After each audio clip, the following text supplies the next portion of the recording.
hal teori besi itu juga ada di dalam Al-Qur'anul Karim. Banyak sekali teori-teori yang lain juga terdapat di dalam Al-Qur'anul Karim. Kita mengenal dulu apakah memang Rasulullah SAW itu patut dijadikan contoh, patut dijadikan suri tauladan. Mungkin banyak dari kita mengatakan bahwasanya Nabi yang benar-benar terakhir adalah Nabi Muhammad SAW. Tapi sebenarnya tidak, bahwasanya Nabi Muhammad SAW itu telah ada dari dulu, tapi bukan berupa manusia, berupa cahaya, nur. Maka di dalam Quran surah An-Nur ayat 35 ada kata-kata nurun ala nur. Apa artinya cahaya di atas cahaya? Siapakah yang pantas didapatkan gelar tersebut? Tiada lain dan tiada bukan adalah Rasulullah SAW. Cahayanya di atas cahaya, cahaya yang benar-benar dapat menyinari suatu. Maka dari itu ketika yang lainnya disuruh tunduk kepada Allah Subhanahu wa taala, mulai dari malaikat, mulai dari yang ada di penghuni surga, semuanya tunduk. Bahkan Nabi Adam pun. Tetapi ketika Nabi Adam disuruh tegak dan iblis disuruh tunduk kepada Nabi Adam alaihissalam, kenapa iblis tidak mau? Karena iblis merasa sombong. Iblis merasa mengatakan bahwasanya api yang saya miliki lebih kuat daripada tanah yang dia miliki. Maka dari itu mungkin saya lebih mulia ya Allah daripada Nabi Adam alaihissalam. Tapi apa yang dilakukan oleh Allah Subhanahu wa taala?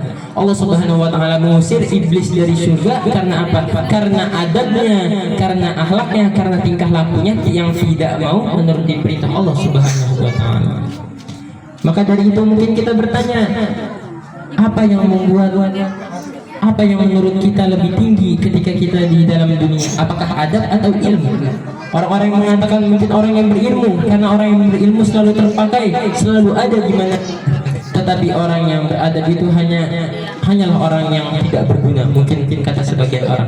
Tapi apa? Bahwasanya adab adalah yang paling penting. Buktinya tadi bahwasanya iblis diusir dari surga oleh Allah Subhanahu wa taala karena apa? Karena adabnya, karena ia tidak mau menuruti apa kata Rasulullah sallallahu alaihi wasallam.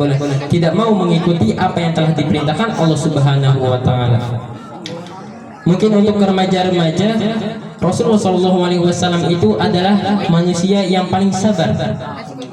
Salah satu buktinya banyak sekali, mulai dari ketika ia di dalam kandungan umur 2 bulan, sebagaimana lagu yang kita selalu dengarkan, 2 bulan di kandungan. Apa ibu? Wafat ayahandanya.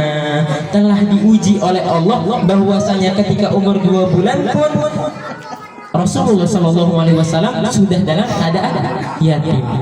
Lanjut lagi lagunya, 5 tahun usianya wafat ibu tercinta.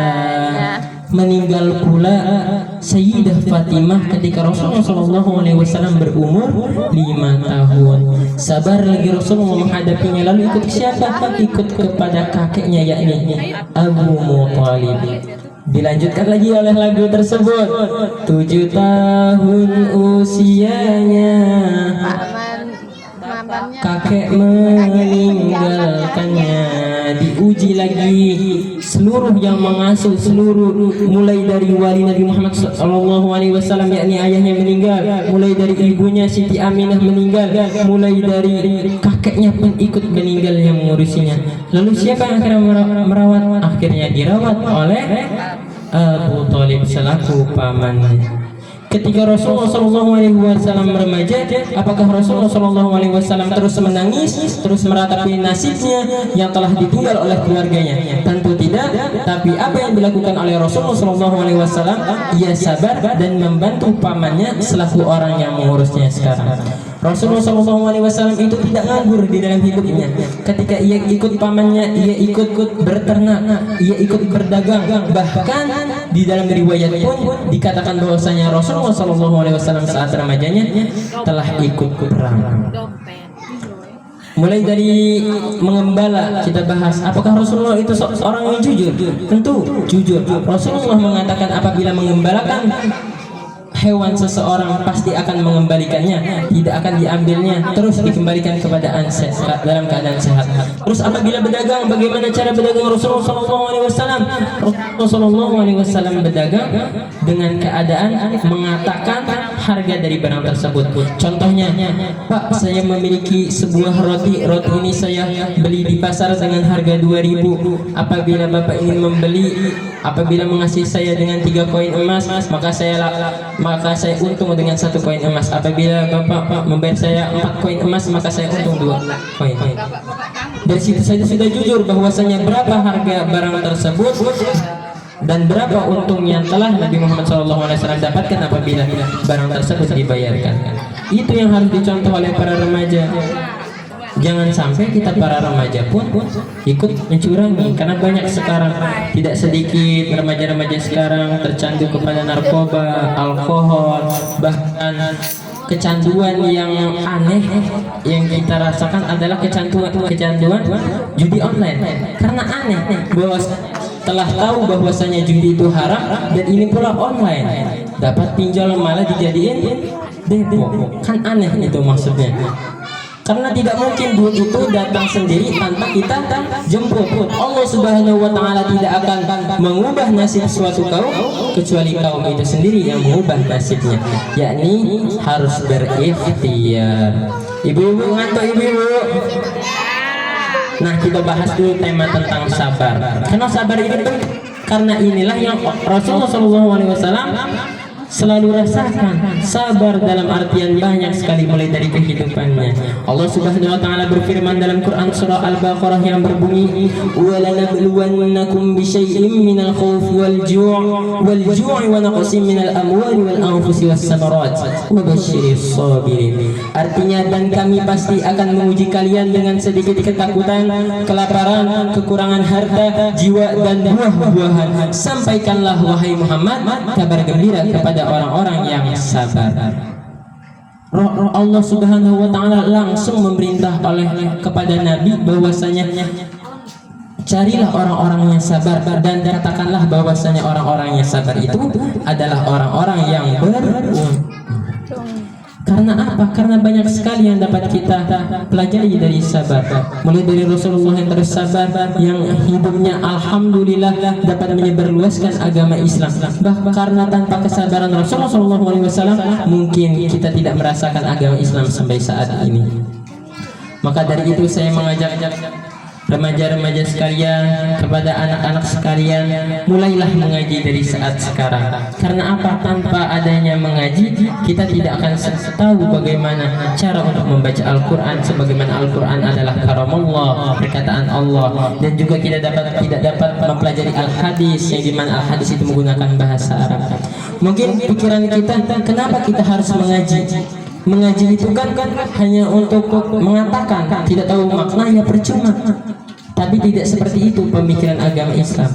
Agama Islam ini dibuat adalah untuk keselamatan umat. Maka dari itu orang yang hanya mengaji pun, walaupun dia tidak paham, masih gagek-gagek, masih tidak bisa, masih terbata-bata dalam membaca Al-Quran, itu pun mendapat pahala, mendapat kebaikan, bahkan mendapat 3 kebaikan. Pertama, pahala untuk membaca Al-Quran. Kedua, bagaimana ia letih untuk membaca Al-Quran. Kedua, bagaimana ia ingin mencari ilmu dalam belajar Al-Quran. Sebagaimana dikatakan bahwasanya ketika kita melangkah keluar rumah, itu dianjurkan membaca Bismillahirrahmanirrahim. Maka barang siapa yang membacakan doa itu, malaikat rela sayapnya diinjak-injak oleh si penuntut ilmu. Maka tidak salah apabila ada peribahasa mengatakan, tuntutlah ilmu sampai negeri Cina. Tapi lebih afdalnya lagi sampai negeri Timur, negeri Arab Saudi, Kairo, karena banyak di sana tentang bagaimana cara kita memperkuat agama kita, tentang hakikat, tarekat, syariat yang dicontohkan oleh Rasulullah SAW. Maka sabarlah kita, karena Allah Subhanahu wa Ta'ala tidak akan menguji kesabaran suatu kaum melebihi batas kemampuannya. Semakin tinggi iman seseorang, maka akan semakin besar ujian yang Allah berikan.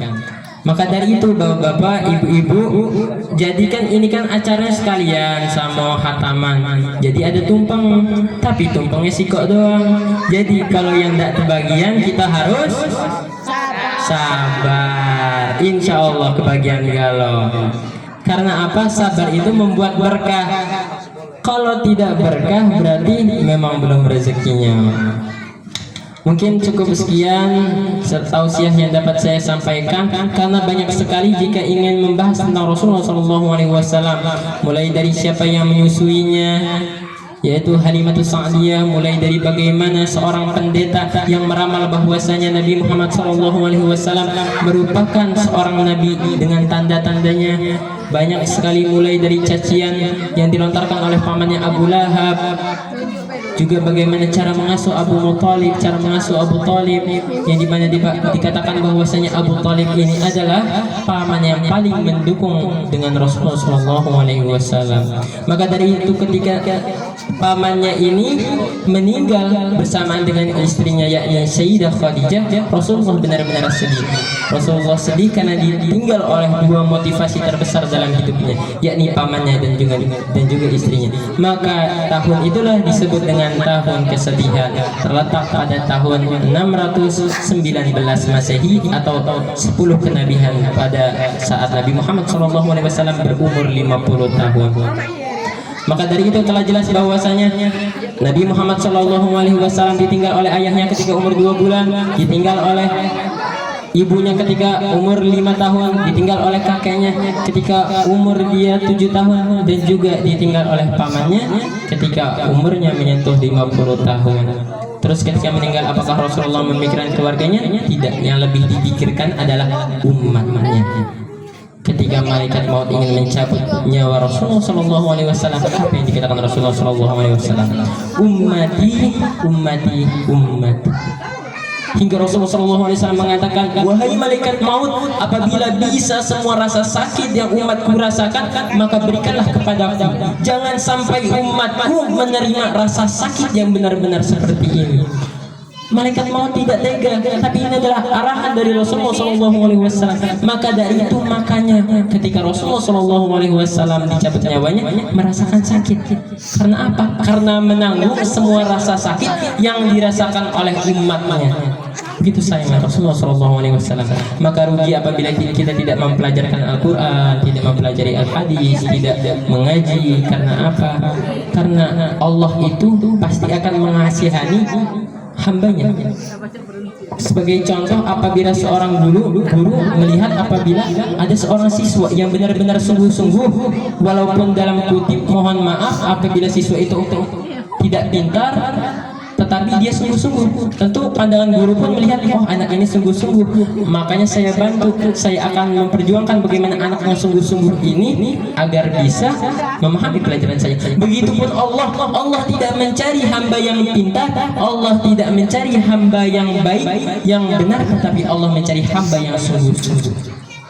Karena jika pintar bisa jadi dia pintar ya, apabila ia baik bisa jadi hanya ria. Tetapi orang yang sungguh-sungguh pasti di hatinya hanya la haula wala quwwata illa billahil aliyil azim. Tidak ada daya dan upaya kecuali dari Allah Subhanahu wa taala. Maka masuk surga orang seperti itu tentu masuk surga saudara-saudara sekalian.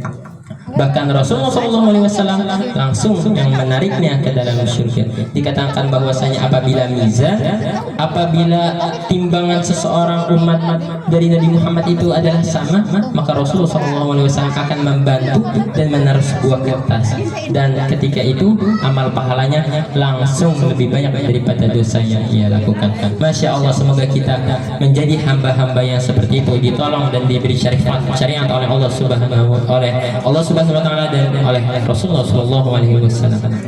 Maka dari itu alangkah baiknya jika kita mungkin bersolawat sedikit dulu sebelum saya tutup. Allahumma salli wa sallim wa barik alaihi wa ala alihi sallallahu ala Muhammad sallallahu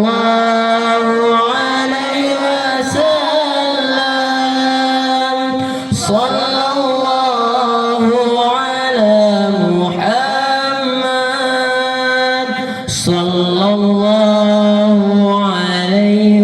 وسلم